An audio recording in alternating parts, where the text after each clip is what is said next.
Bom dia para você, meu irmão, minha irmã da IPI Canaã, nesse domingo de manhã. A gente vai estar junto. Eu quero agradecer ao pastor Fábio, que abriu esse espaço para poder compartilhar um pouco da palavra de Deus com vocês, através desse estudo bíblico. Eu quero dizer que, apesar de vocês estarem me vendo agora, né, nesse momento, eu não estou falando ao vivo com vocês. Eu estou aqui em Assis e esse vídeo ele está sendo gravado porque no domingo de manhã, nesse mesmo horário, eu dou aula para um grupo de irmãos aqui da igreja também, né? E eu não poderia parar nessa aula. Então eu estou gravando, né, esse vídeo para poder ajudar vocês. Então me perdoem, a gente não vai conseguir ter essa interação, né, agora ao vivo. Mas se vocês quiserem comentar alguma coisa, se quiserem fazer perguntas, né, vocês podem escrever. E assim que eu conseguir, eu respondo, né? Até se eu tiver um tempinho na minha aula, eu posso também meio que acompanhar aqui a aula que vai estar rolando agora no mesmo horário e de repente eu respondo uma coisinha ou outra, né? Mas com mais tempo eu vou estar respondendo, tá bom? Então a gente não está ao vivo, tá? Você que está chegando agora. E as dúvidas então, né? Perguntas. Se for fácil eu respondo, senão eu deixo para o pastor Fábio responder, tá bom? Eu vi um pouquinho das últimas aulas que o pastor Fábio deu para vocês e achei muito interessante, né, o caminho que o pastor tem seguido, até conversei com ele. Eu acho que ele tem trabalhado numa linha que eu chamaria, né, de aquilo que tem a ver com a cura interior nossa, né? Forma da gente lidar com as nossas emoções, com os nossos sentimentos, com a sobrecarga, né, a sobrecarga de sentimentos, de angústias, né? Deixa eu fechar aqui o vidro, gente, rapidão.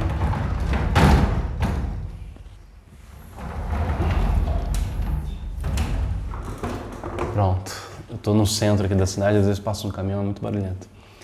Então, como que a gente lida, né, com essa sobrecarga de emoções, de sensações que a gente está tendo nesse momento de pandemia, esse momento de isolamento social, momento no qual nós vivemos muitas frustrações, muita ansiedade, ao mesmo tempo acaba gerando uma saudade, né, um certo saudosismo daquilo que a gente fazia, né, quando as coisas elas estavam acontecendo no ritmo que a gente estava acostumado, né? Enquanto eu falo com vocês, essa semana está acontecendo a conferência do CTPI e ontem eu vi uma palestra do pastor Jonas Madureira, cara muito inteligente, né, pastor batista, né? E foi fantástica a palestra dele porque ele falou sobre essa ideia do novo normal, né? E ele começou conceituando esse normal, citando uma professora, que eu não vou agora saber falar o nome dela, né?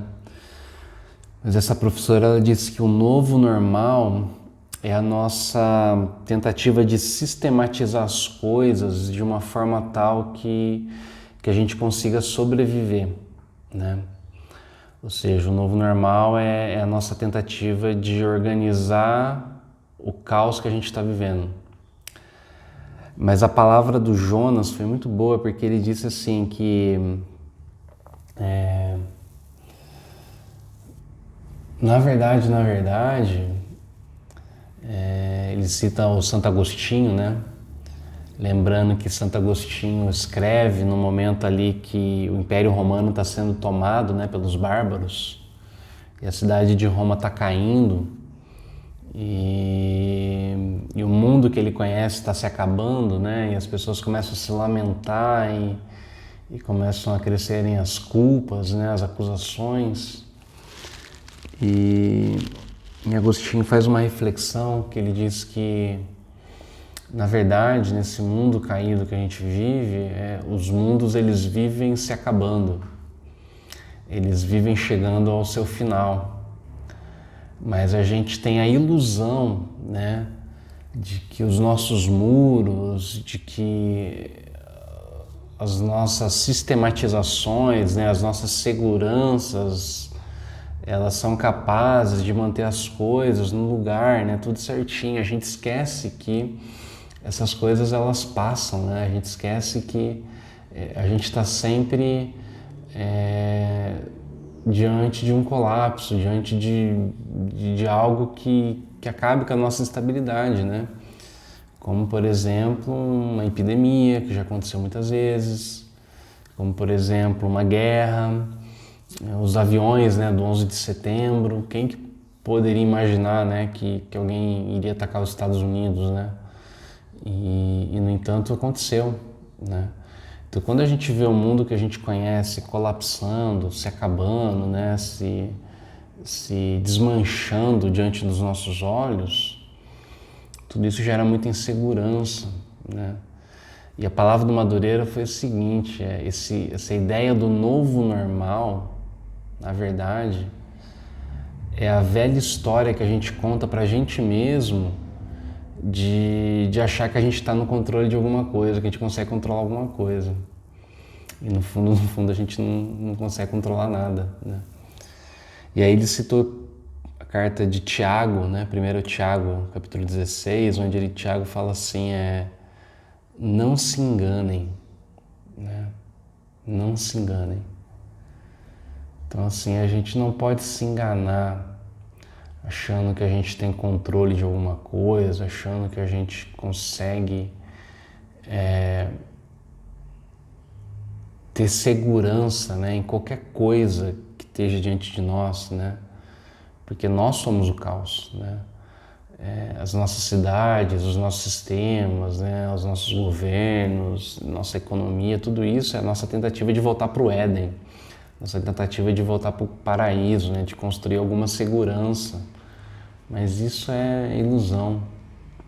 Tiago fala, porque todo dom perfeito, né, vem do Pai das luzes, em quem não há mudança.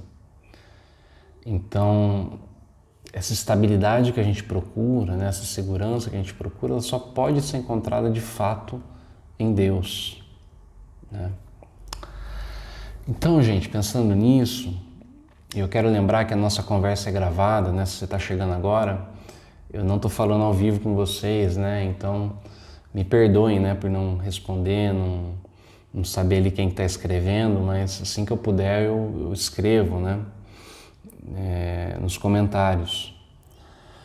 Mas assim, pensando nisso, né, nessa transitoriedade, né, das coisas, esse mundo que está sempre em colapso, né, e nós somos peregrinos num mundo que está sempre se desfazendo, né, porque a nossa segurança verdadeira está lá na Jerusalém, que é construída pelo engenheiro, né, pelo arquiteto, pelo construtor, em quem de fato existe a segurança.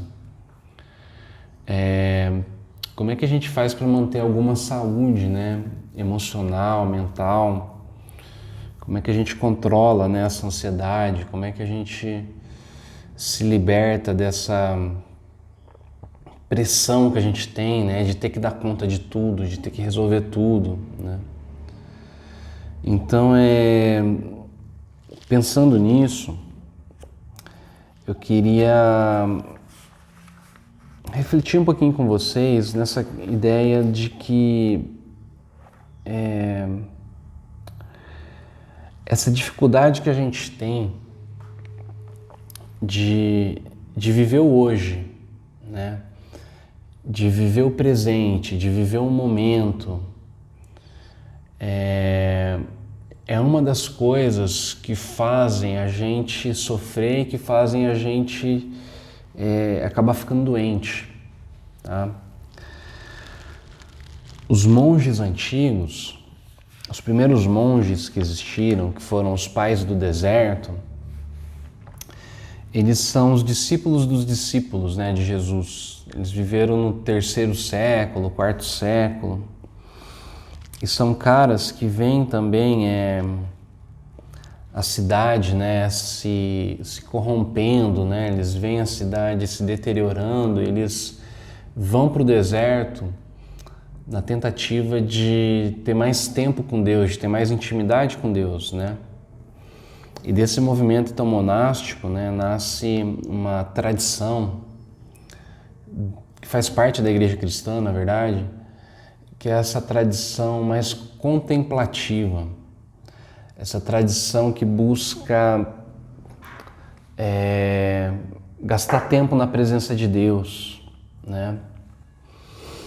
Olhar mais para Deus do que para os problemas, né, e para as dificuldades. E é muito interessante porque os monges eles vão sempre fazer um exame, né, a partir dos próprios sentimentos deles, porque quando eles vão para o deserto, eles estão sozinhos, eles estão em solitude, né? E nesse isolamento, nessa solitude, acaba que eles têm um contato maior com aquilo que está dentro do interior deles, com aquilo que está dentro do coração deles, com suas paixões, né? Que eles chamavam de híbris, seus sentimentos, suas emoções. E aí é interessante porque eles acabam chegando até Deus num caminho que é muito diferente do caminho que geralmente a gente faz. Porque a nossa teologia ocidental, ela se chega até Deus a partir de conceitos abstratos, né? A partir da racionalização, da sistematização, né? dos dogmas, né? Que são as coisas que a gente pensa a respeito de Deus, né? As características que a gente enxerga em Deus, os pensamentos que a gente tem de Deus. Então, essa é uma teologia, né, que alguns vão dizer que é uma teologia de cima para baixo. Ela parte daquilo que é perfeito, ela parte daquilo que é ideal e ela vem até nós, né? Então, é nos dito que a gente tem que se esforçar para poder alcançar aquilo. E o caminho que os pais do deserto faziam era o contrário, era um caminho de baixo para cima. Ou seja, a partir das suas necessidades, a partir dos seus sentimentos, a partir dos seus pecados até, a partir das suas lutas, das suas tentações, a partir daquilo que eles tinham de bom e de ruim, das suas sombras e das suas virtudes. À medida que eles têm contato com tudo isso, eles vão aprendendo mais de si e vão se chegando mais perto de Deus. Então é um caminho que vai de baixo para cima. É um pouco aquela ideia, né, do Sócrates, né, do conhece-te a ti mesmo, certo? Então um dos pais do deserto, ele tinha um ditado que ele falava assim, que o teu entulho seja o teu professor. Que o teu entulho seja o teu professor, ou seja, que todos os escombros, né, todos os fragmentos da nossa vida, que eles possam ensinar a gente. E aí o Calvino, João Calvino, que é o nosso patrono, né, da igreja presbiteriana, ele no primeiro capítulo, né, das Institutas, que é a sistematização que ele faz, no primeiro livro, né, ele vai falar sobre essa importância de que a gente conhece Deus à medida que a gente se conhece. E a gente conhece mais de nós mesmos à medida que a gente conhece a Deus. Então essa é uma via de mão dupla. Quanto mais a gente se conhece, mais a gente conhece Deus. Quanto mais a gente conhece Deus, mais a gente se conhece.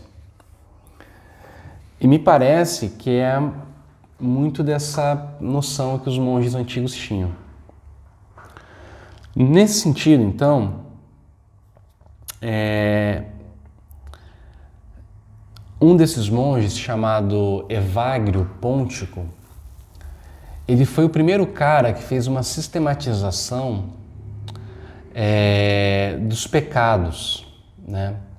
Que ficaram conhecidos como os pecados capitais, ou os pecados cabeça, né? Os pecados raízes. Ele dizia que desses pecados, né, que brotavam todos os outros.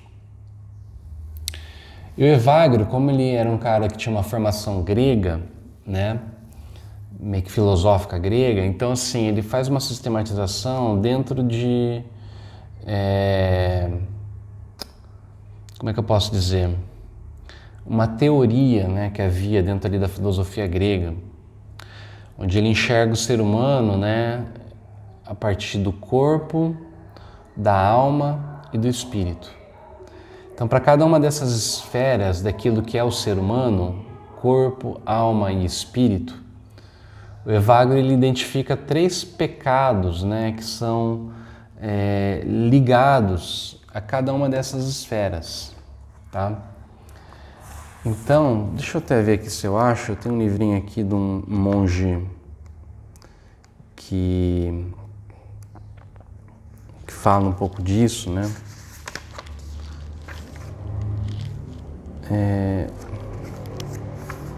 Aqui.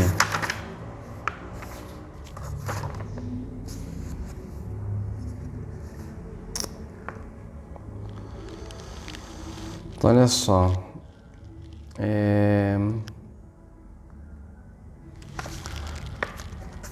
Para cada uma dessas esferas da vida humana, o Evagrio ele classifica 3 pecados ligados, né?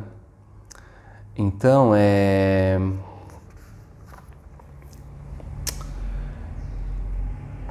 depois a gente ficou conhecido como 7 pecados capitais, né? Porque o Gregório Magno, que é um dos papas, né? Ele vai enxugar esses 9 pecados que o Evagrio identifica, porque para cada uma das esferas ele coloca 3 pecados, ele vai chegar em 7. Mas a primeira lista, então, são 9, tá? Ele fala o seguinte, então, no âmbito da cobiça, que tinha a ver com o corpo, né? O Evagrio relaciona 3 vícios, que são a gula, a luxúria e a cobiça. A gula, a luxúria e a cobiça, tá? No outro âmbito, que é o emocional, o Evagrio vai falar de 3 vícios, que são a tristeza, a cólera, ou a ira, né? E a assídia. A tristeza, a cólera e a assídia. A assídia, ela ficou conhecida depois como a preguiça, mas não é bem preguiça, e é sobre a assídia que a gente vai falar hoje de manhã, tá?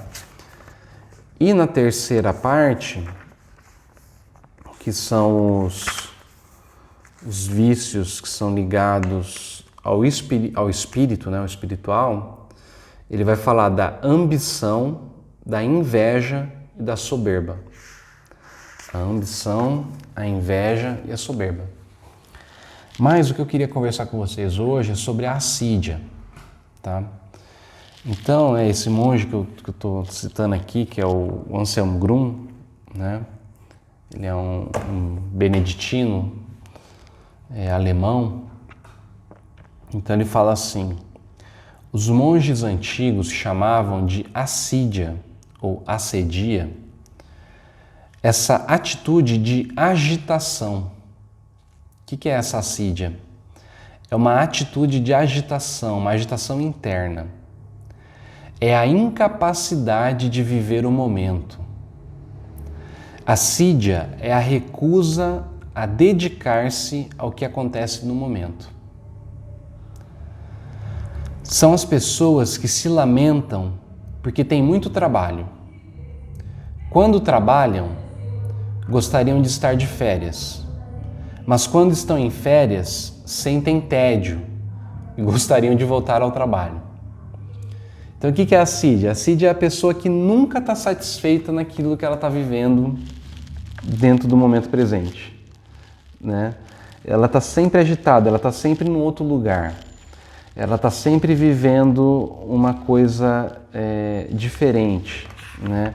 Sempre querendo estar numa outra situação, tá?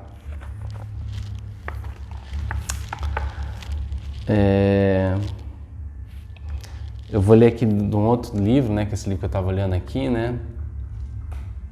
Ele fala assim: a inquietação interior, a incapacidade de aproveitar o momento atual corrompe a pessoa interiormente. A assídia é uma expressão de fuga da realidade. Não se aceita encarar a própria realidade. Por isso, é necessário estar com os pensamentos constantemente num outro lugar, ou então estar fazendo algo diferente. Todavia, a pessoa torna-se incapaz de fazer algo com coerência, torna-se incapaz de realmente deixar-se envolver com algo ou com uma pessoa, tá? Olha só que interessante, né? Como que isso tem a ver com o momento que a gente vive? Porque o isolamento obrigou a gente a frear, né, o ritmo. Obrigou a gente a estar dentro de casa, né? E nesse entrar dentro de casa, nesse estar com a família constantemente, a gente tem uma dificuldade danada de fato estar conectado naquilo que está acontecendo. A gente está sempre procurando alguma coisa para fazer. A gente está sempre olhando o celular, sempre olhando nas redes sociais, né? O dedinho não para ali, ó, no Instagram, né? O dedinho não para ali no Facebook, certo? Porque a gente não consegue estar concentrado naquilo que está acontecendo no momento. O exemplo bíblico, eu acho, clássico disso, é Marta. Eu queria ler então essa passagem das Escrituras, né? Que está lá em Lucas capítulo 10, do verso 38 ao 42,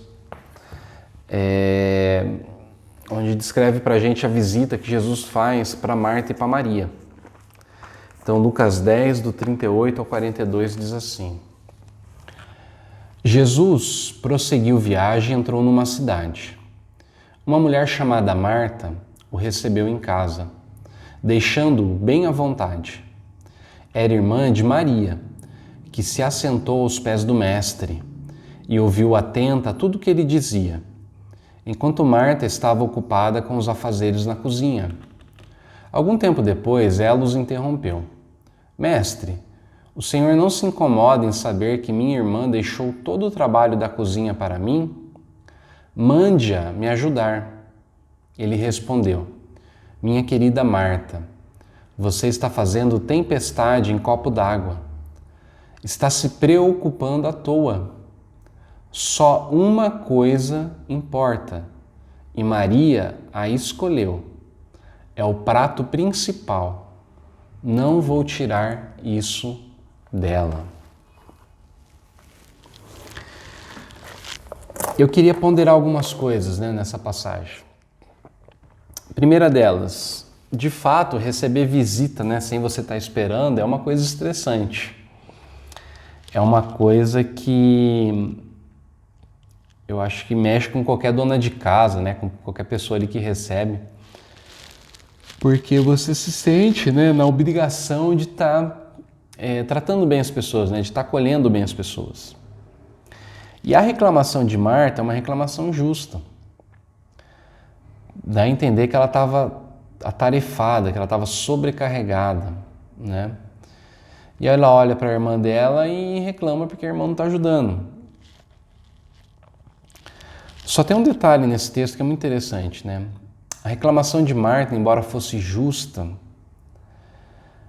não consegue perceber que havia uma coisa que era mais importante acontecendo. Havia uma coisa que tinha primazia sobre aquele momento. Havia uma coisa que deveria ocupar um grau de prioridade maior do que aquilo que tinha para ser feito. E essa coisa era estar com Jesus. Era a presença do Mestre. Aquela, na verdade, era uma das últimas oportunidades que aquela família ia ter de estar com Jesus. Eles não percebem, mas eles não sabem, na verdade, mas Jesus ele tá para morrer na cruz, né? E a Marta, ela não consegue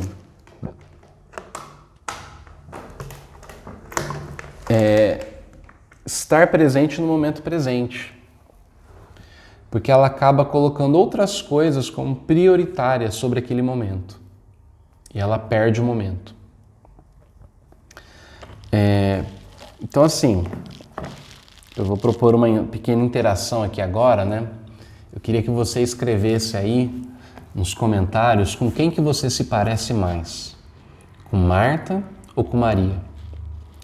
Você é essa pessoa agitada, essa pessoa que está sempre fazendo alguma coisa, que está sempre servindo, né? Que está sempre preocupado com tudo que tem que ser feito? Ou você é uma pessoa que consegue de fato parar tudo e viver o momento presente? Escreve aí. Vamos ver o que o pessoal vai responder. Enquanto vocês escrevem, eu quero ler uma citação aqui do Bill Hybels. Ele fala o seguinte: seu coração e o meu anseiam por um antídoto para toda essa pressa e preocupação em nossas vidas. O antídoto não está em terminar tudo na cozinha, ou no escritório, ou no shopping.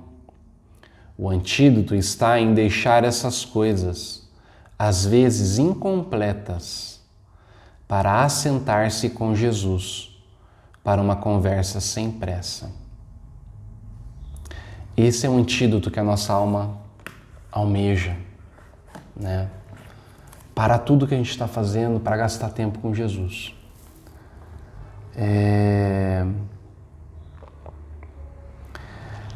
Na tradução que eu li, né, quando Jesus fala com Marta, eu acabei deixando de lado, né, a expressão que ele usa, mas ele usa duas palavras que dão a entender que ela estava agitada, né, que ela estava,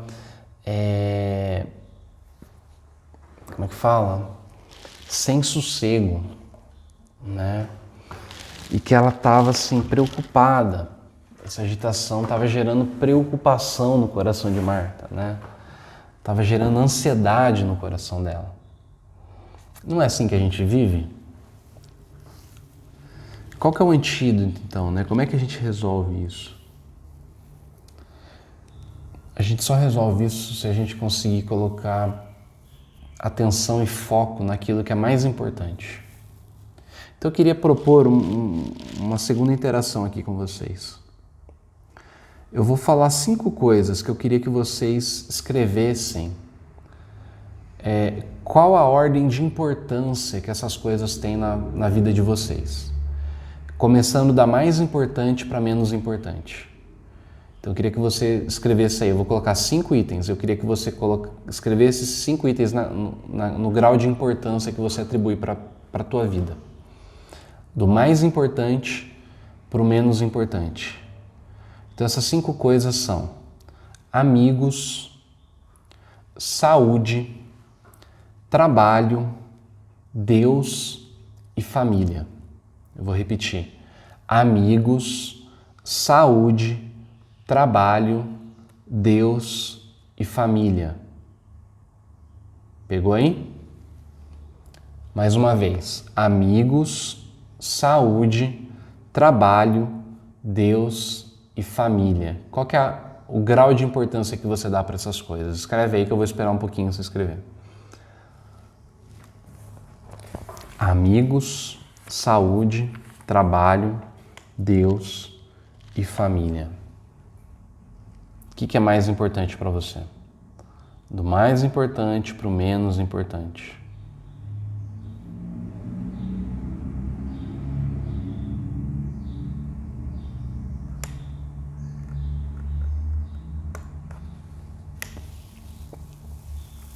Escreveu? Bom, como eu disse, a nossa aula é gravada, né? Então eu não estou vendo quais são as respostas, mas eu tenho quase certeza que a maioria de vocês colocou uma ordem muito parecida com essa. Deus, primeiro lugar, como mais importante, depois família, depois saúde, depois trabalho e amigos. Ou então Deus, família, saúde, amigos e trabalho. Muito provavelmente só mudou esses dois últimos aqui, né? O trabalho e os amigos. Mas eu tenho quase certeza que você deve ter colocado em primeiro lugar Deus, depois a família, depois a saúde, e aí o trabalho e amigo ou amigo e trabalho. Não foi assim que você fez?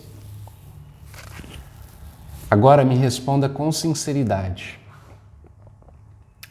A forma que você usa o seu tempo reflete essa lista de prioridade? O jeito que você tem gasto o seu tempo reflete que para você, de fato, Deus é a coisa mais importante, seguido da família, seguido da saúde?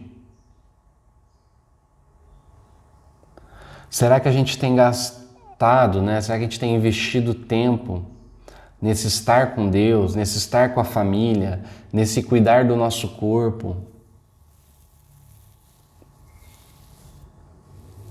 As nossas escolhas, elas refletem essa prioridade? A gente sente prazer em gastar dinheiro, né, para poder proporcionar para a gente esse espaço com Deus, com a nossa família, com a nossa saúde. A gente investe nisso.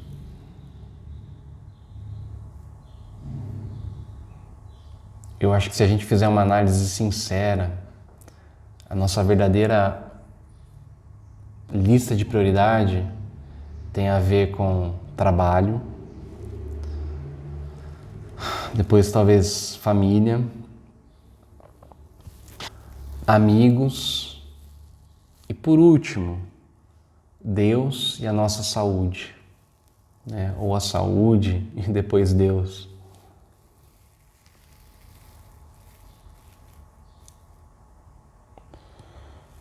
Como então que a gente resolve isso? Tá?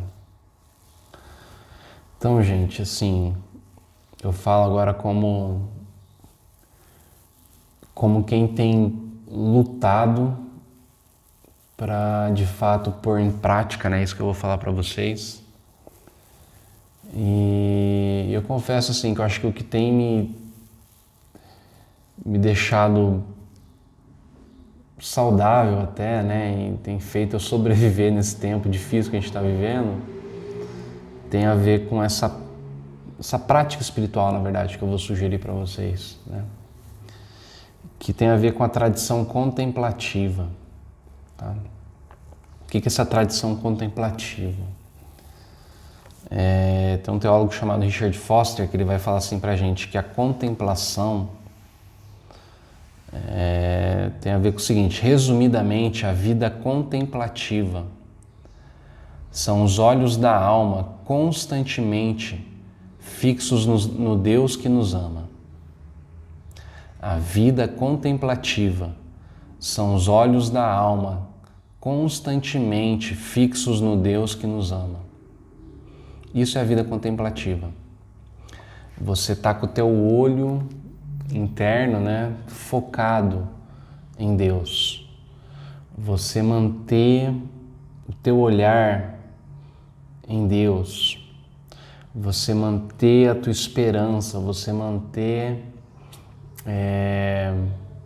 o seu desejo, você manter os seus sonhos, né? Todos eles ali sempre direcionados para Deus. Isso é a tradição contemplativa. Tá?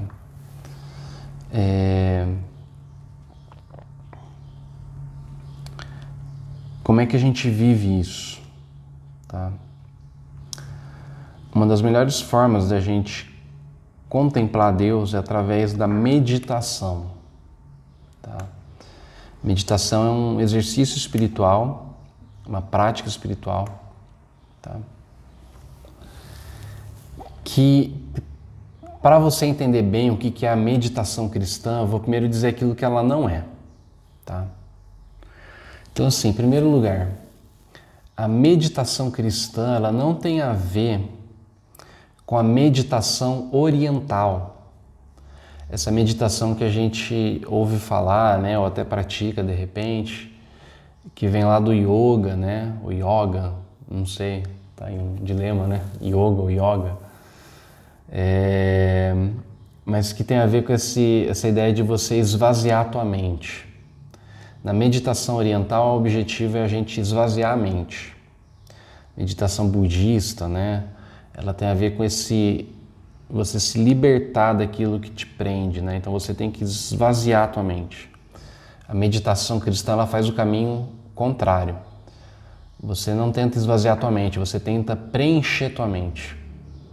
Preencher tua mente com a palavra de Deus. Tá? Em segundo lugar, a meditação, ela não é uma coisa que é extremamente difícil, que só pessoas muito ungidas, muito capacitadas, muito, sei lá, faixa preta, sabe, são capazes de fazer. A meditação é uma coisa muito simples, na verdade, que qualquer pessoa é capaz de fazer. Meditação também não tem a ver com essa ideia mais da psicologia, né, moderna, que é o mindfulness, né, ou seja, também se esvaziar da mente, né? Você aliviar as pressões da mente, aliviar as pressões das cobranças, né? Através ali o psicólogo, né, que trabalha com mindfulness, ele faz um trabalho de... Qual que é o termo que eu posso usar? Ele ajuda você, né, com palavras, com exercícios, né, a se libertar, né, a se esvaziar de tudo aquilo que pressiona, né. A Bíblia fala muito de meditação. Salmo 1, por exemplo, versículo 2 fala, né, bem-aventurado é o homem que na tua lei medita de dia e de noite, né. Salmo 119, 97, verso 97, verso 101, verso 102, né? Verso 148, fala da meditação na lei do Senhor, como ela é boa. Gênesis 24, verso 63, conta pra gente a história de Isaac, que enquanto ele sai para caminhar no campo e meditar, ele vê o servo, né, que o pai dele tinha mandado, né, enviado para poder buscar sua noiva, né? Então ele vê esse servo, né, do seu pai chegando com Rebeca, enquanto ele estava meditando no final do dia. Então a meditação, ela é uma prática bíblica, né, uma prática antiga, tá?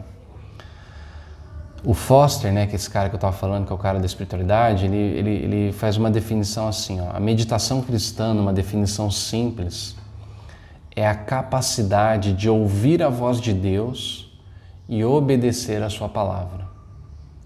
Meditação é a capacidade de ouvir a voz de Deus e obedecer a sua palavra. Qual é o propósito da meditação, então? Na meditação a gente cria um espaço emocional e espiritual que permite que Jesus ele entre na nossa vida, ele cria um santuário interno dentro do nosso coração. Um lugar sagrado, um lugar onde Deus vai se fazer presente, tá? Outro cara que eu gosto muito, que é o pastor Eugene Peterson, faleceu faz pouco tempo, mas o Peterson ele era um pastor presbiteriano, o cara que escreveu a Bíblia, a Mensagem, né? E o Peterson, ele tem um livro dele que chama Oração que Deus Ouve, onde ele faz meditações no livro de Salmos. E nesse livro ele fala assim, ó, meditar, que é a palavra hagar no hebraico, é uma ação física, pois envolve murmurar e resmungar, assumindo um tipo de prazer físico em produzir os sons da palavra, sentindo o significado delas, à medida que as sílabas são formadas pela laringe, língua e lábios. Então, meditação, ele fala assim, tem como é que fala?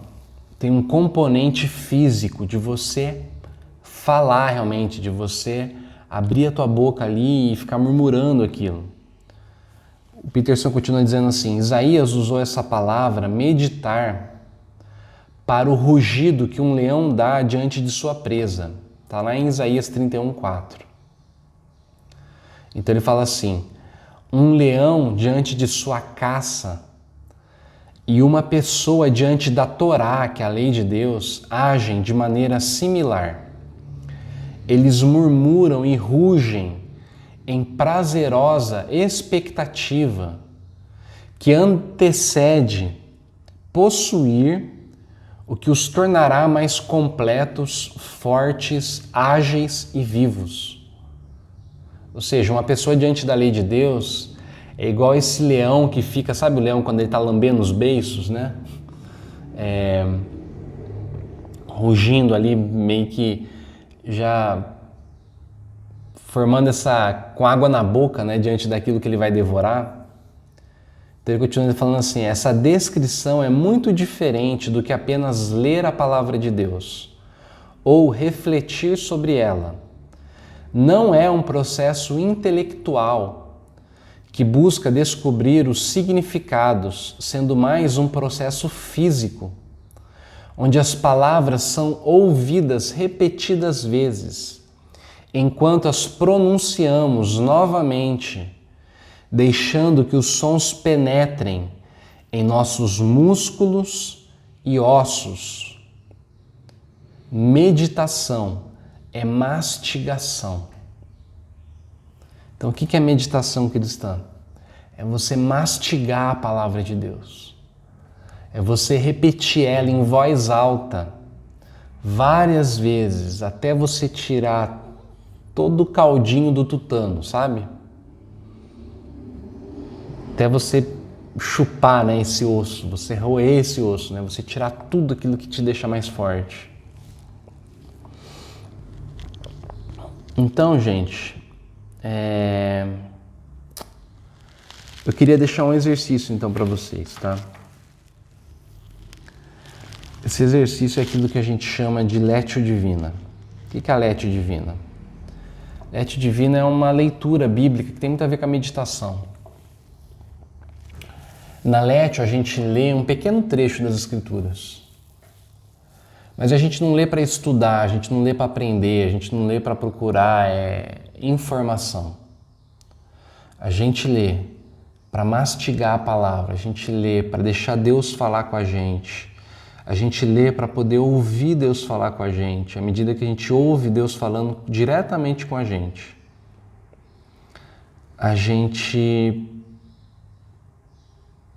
vai se alimentando daquilo, tá? Então, o que a gente vai fazer? A Lectio Divina são 4 movimentos, tá?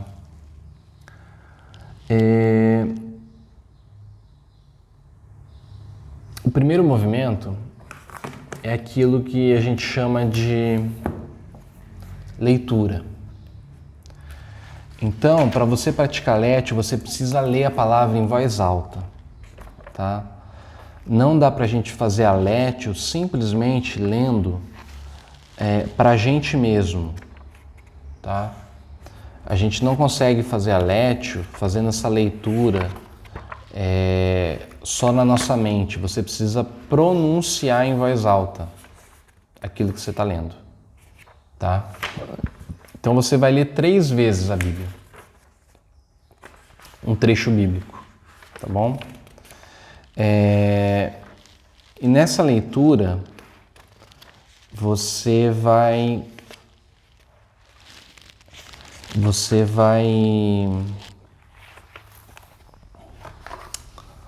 fazê-la em voz alta, uma leitura pausada, uma leitura devagar, onde você vai ouvir as palavras e você vai deixar essas palavras entrarem dentro da tua mente, dentro do teu coração, dentro do teu próprio corpo. Então são 3 leituras. Faz uma primeira leitura, um tempo de silêncio. 1 minuto, 2 minutos de silêncio. Deixa aquele negócio entrar dentro de você. Você faz a segunda leitura em voz alta, sempre devagar, pausado. Nessa segunda leitura, você vai deixar que uma palavra ou que uma frase daquilo que você está lendo chame mais a tua atenção. Você vai prestar atenção nessa palavra, nessa frase que vai saltar aos seus olhos. Você vai perceber que vai ter alguma coisa ali que vai chamar a tua atenção. E você pode até anotar essa palavra ou essa frase. E aí você fica em silêncio de novo. Na terceira leitura, você faz de novo a leitura, mas você vai agora concentrar toda a tua atenção naquela frase ou naquela palavra que mais chamou a tua atenção. E aí você vai entrar num tempo maior de silêncio. 5 minutos, 10 minutos se você conseguir. E você vai deixar aquele negócio ficar ruminando. Você vai ruminar agora aquele negócio, igual a vaca, sabe? Que fica mastigando, ruminando. Você vai ruminar naquela palavra, naquela frase, vai deixar Deus falar com você. E você vai ver que é um negócio que vai acontecer naturalmente. Essa segunda fase, né, depois que vem a leitura, é aquilo que a gente chama de a meditação. Tá? Então você vai meditar, você vai ruminar aquilo, você vai deixar Deus falar com você. Quando acabar esse segundo momento, que é esse momento de meditação, né, de deixar Deus falar, você vai fazer uma oração a Deus, você vai escrever uma oração. Mas não é uma oração onde você vai fazer aquela oração que você está acostumado, aquela oração que tem a mesma forma de começar sempre, né? Você só vai falar para Deus, respondendo a partir daquilo que Deus falou com você na meditação. Tá? Então você vai deixar Deus falar com você. E você vai responder para Ele, de preferência escrito. Tenta ser o mais poético que você conseguir. Tenta escrever, sabe, de um jeito bonito, né? De um jeito prestando atenção nas palavras também. Você vai perceber que no final essa oração escrita vai ser quase que um salmo, né? E o último momento é a contemplação. O que é a contemplação? É o relaxamento. É você simplesmente ficar em silêncio agora e desfrutar daquilo que você viveu. Ok? Leitura, meditação, oração e contemplação. Que texto que vocês vão meditar? O texto que eu escolhi é o texto de Paulo, que ele escreve lá em 1 Coríntios capítulo 13, tá?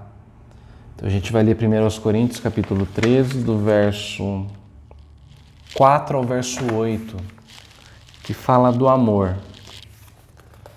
Mas eu queria que você fizesse um exercício, que você trocasse a palavra amor pela palavra Deus. Toda hora que você lê a palavra amor, que lá está escrito, o amor é paciente, o amor é bondoso. Em vez de ler o amor, você vai ler a palavra Deus. Então vai ficar assim a tua leitura. Deus é paciente, Deus é bondoso, não inveja, não se vangloria, não se orgulha, não maltrata, não procura seus interesses, não se ira facilmente, não guarda rancor. Deus não se alegra com a injustiça, mas se alegra com a verdade. Tudo sofre, tudo crê, tudo espera, tudo suporta. Deus nunca perece. Ok? 1 Coríntios 13, do 4 ao 8, você vai trocar a palavra amor pela palavra Deus. Gente, que Deus abençoe vocês, tá? Um beijo.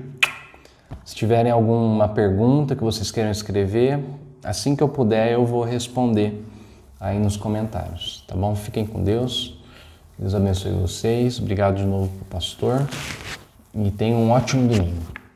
Na paz do Senhor.